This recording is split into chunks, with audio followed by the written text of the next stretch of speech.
Hello again. I'm Stephanie Dewick, Rec Programmer for City of Morden, and I'm here with Owen Klippenstein, Facility Events Coordinator for City of Morden. And we're here to talk to you again about money-saving tips for budgeting, when you're planning your meals for the week, ways to save money. So we have a number of ideas, but if you have some ideas, comment below. You may help someone else out with your ideas. Yeah, we'd appreciate your input. Yeah, for sure. Let's share the ideas around. But for now, we're going to ask Owen, what are some tips for saving money on your food budget?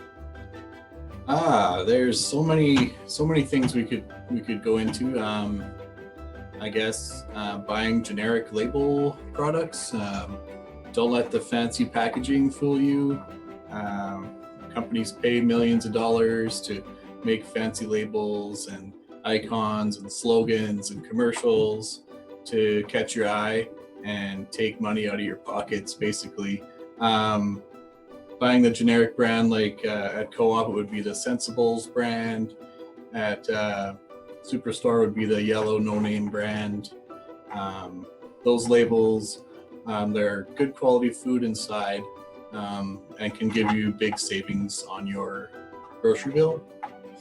Another items I've noticed, even just at your local co-op here in Morden, when you look at the shelves, right in front of you is all the name brand milk like Beatrice and Dairyland, and it's the premium label. So a 4-liter jug of milk is like $6 something for the same milk you'd get in the lower shelf right at the bottom. There's a Foremost brand milk, so not a common name brand, and it's $4.79. So if you buy a jug of milk every week or 2 a week, then you would save $2 right off the hop for every jug of milk you buy.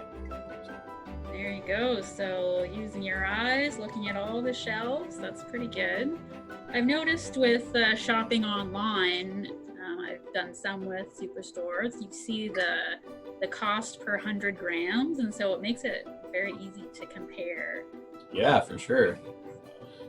They sometimes have it broken down in some stores, and then some other stores don't. So like, you can look at that cost per 100 grams and look at the sale item, and sometimes the sale item won't be as cheap as if you buy sometimes a bigger pack size, then you get the savings per 100 grams. Yeah. Sounds good. When is the best time to shop for groceries?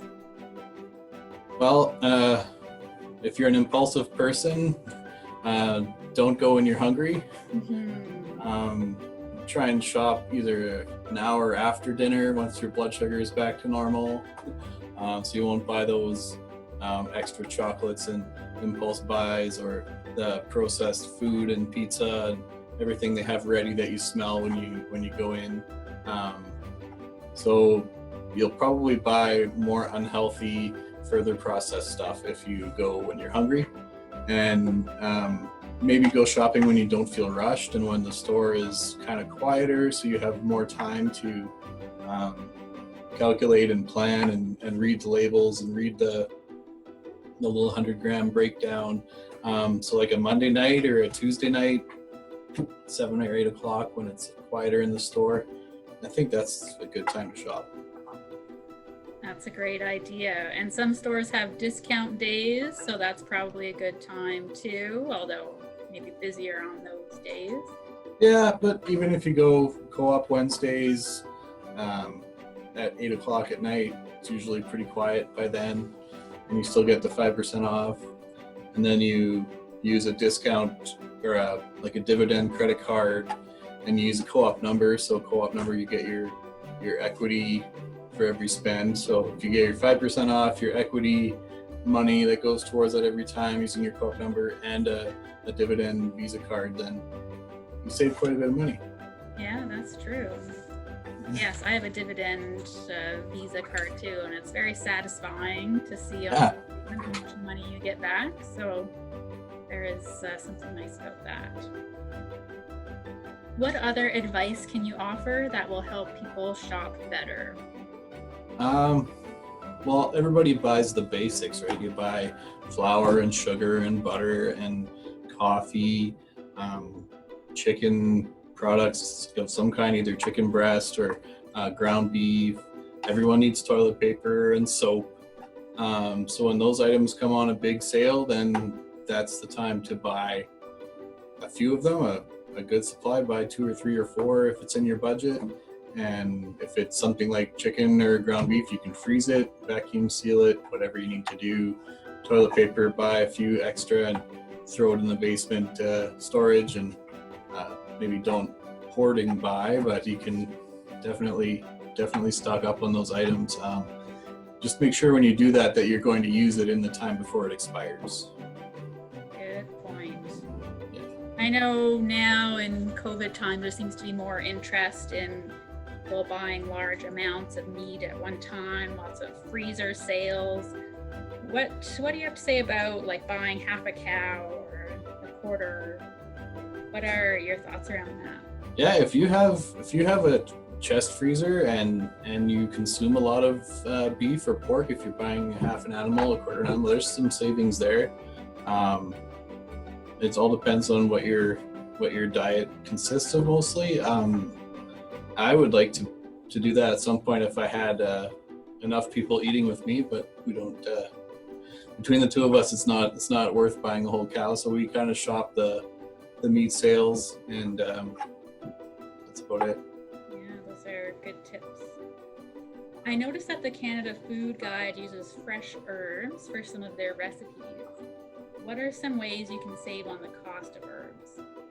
Yeah, the Canada Food Guide does have a lot of the recipes have fresh herbs, and you can substitute dried herbs, and it still gives you the flavor in the dish that you need.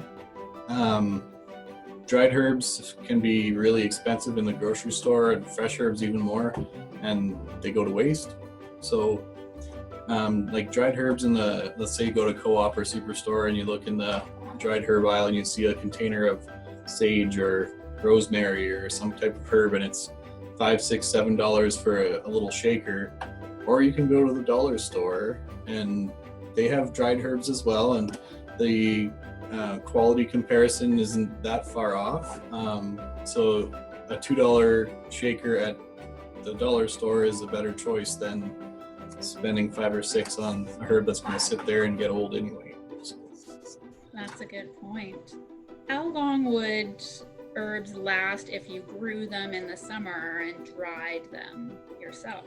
Yeah, I mean, you could dry them, and then if you see that they're starting to get a little funky, you could freeze them. So then you have freeze-dried herbs. Another way to do that would be to start growing your own fresh herbs year-round, which is not a lot of work and fairly inexpensive. You can either get the seeds in the store just in little packages, or you could get a herb grow kit that you can sometimes find them in dollar stores too, and it's just the little pots and the little seed packets, and keep them in the sun and water them, and something fun to do while a lot of people are at home now, so while you're at home you can water your little herb garden, and then you can enjoy fresh herbs in your recipes. So that's something I think I'm actually going to start, just because we have the sun for enough hours and we have the big window, so why not grow some fresh herbs and enjoy some recipes. That sounds good. So yeah, try growing herbs inside now, or start planning your summer garden and over some seeds, or just plan out your garden layout. Lots of ideas there. Yeah. I think we're going to leave it there for today, but if anyone does have any other tips for saving money on your meal plan, your grocery shopping, let us know. Comment below. Thanks for joining us. Yeah, thank you. And get your meal plan at mymorden.ca/events. We have week 2 up, but you can also still access week 1 and watch for 2 more weeks coming as well. Bye for now. Bye.